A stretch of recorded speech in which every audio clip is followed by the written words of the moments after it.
Ever feel like there's this secret code to like sounding really fluent in English? Oh, yeah. Well, today's deep dive is all about cracking that code. Uh, We're going to be diving into a guide to common English phrases, okay. like those everyday sayings that can totally change how natural and confident you sound. Yeah, it's really interesting how these phrases, they often go way beyond their like literal meaning, you know? Yeah. They've got all this like cultural baggage, and subtle cues about how friendly you are, how informal you want to be. Uh-huh. And mastering them, it isn't just about like learning new words, it's Wow. about like blending in and building rapport. Yeah, for sure. And that's so important for anybody learning a language. Absolutely. Okay, so let's unlock the secret code. Okay. Our guide has got like 10 of these phrases that we're going to unpack. All right. And honestly, some of these I've definitely misused before. Really? Like, long time no see. I once tried using that with a professor I hadn't seen in a while. Oh. Like a really long time. Oh, that's a great example of how context matters so much. Right. While long time no see works perfectly with your friends, it can Mhm. sound way too informal in like professional settings. Uh-huh. Like imagine bumping into a close friend that you haven't seen for ages. Yeah. Using long time no see just like instantly brings that warmth and that familiarity. Totally. But with your professor, just a simple "it's been a while" would have been much better.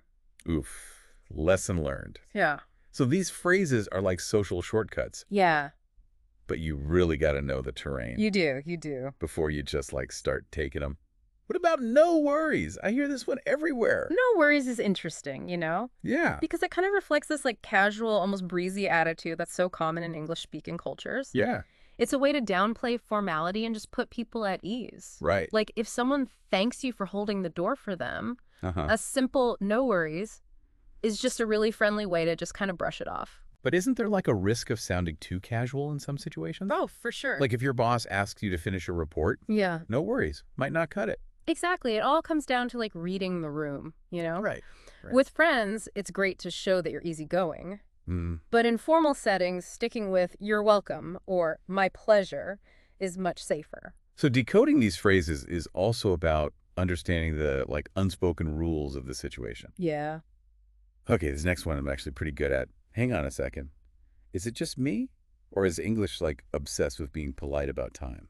Absolutely. Time is like a valuable commodity in a lot of English-speaking cultures. So Yeah. phrases like "hang on a second" or "give me a minute," Yeah. they show consideration for the other person's time. Totally. It's a way of acknowledging that you're asking them to wait, Uh-huh.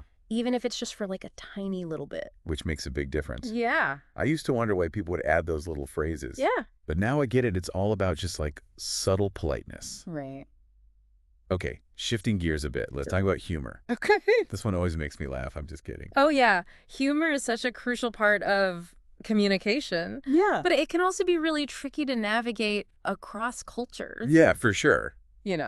I'm just kidding. Kind of acts as like a safety net. Yeah. It lets people know that you're not being serious, Right. and it helps avoid any misunderstandings. Totally. It's a way of saying, don't take this the wrong way. Yeah.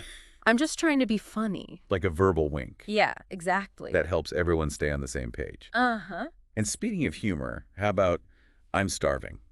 I mean, I am hungry right now, but not actually starving. Right. That's a perfect example of how English speakers use exaggeration Yes. to be funny. Totally. It emphasizes your hunger, but in like a playful way. Uh-huh. You wouldn't say this in like a formal setting. Yeah. But with your friends, it's a really fun way to express yourself. Yeah. Maybe get a chuckle out of them.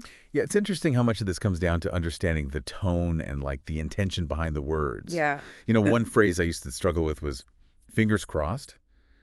I would literally cross my fingers. Ah. People would look at me funny. Right. Well, that's because like physically crossing your fingers Yeah. is often associated with superstition. Right. While in English, fingers crossed has kind of evolved into just a lighthearted way to wish someone luck or just express hope in general. Uh-huh. It's more about the sentiment than the physical action. It's like the superstition faded, but the good vibes remained. Exactly. This makes me think about how much language evolves over time.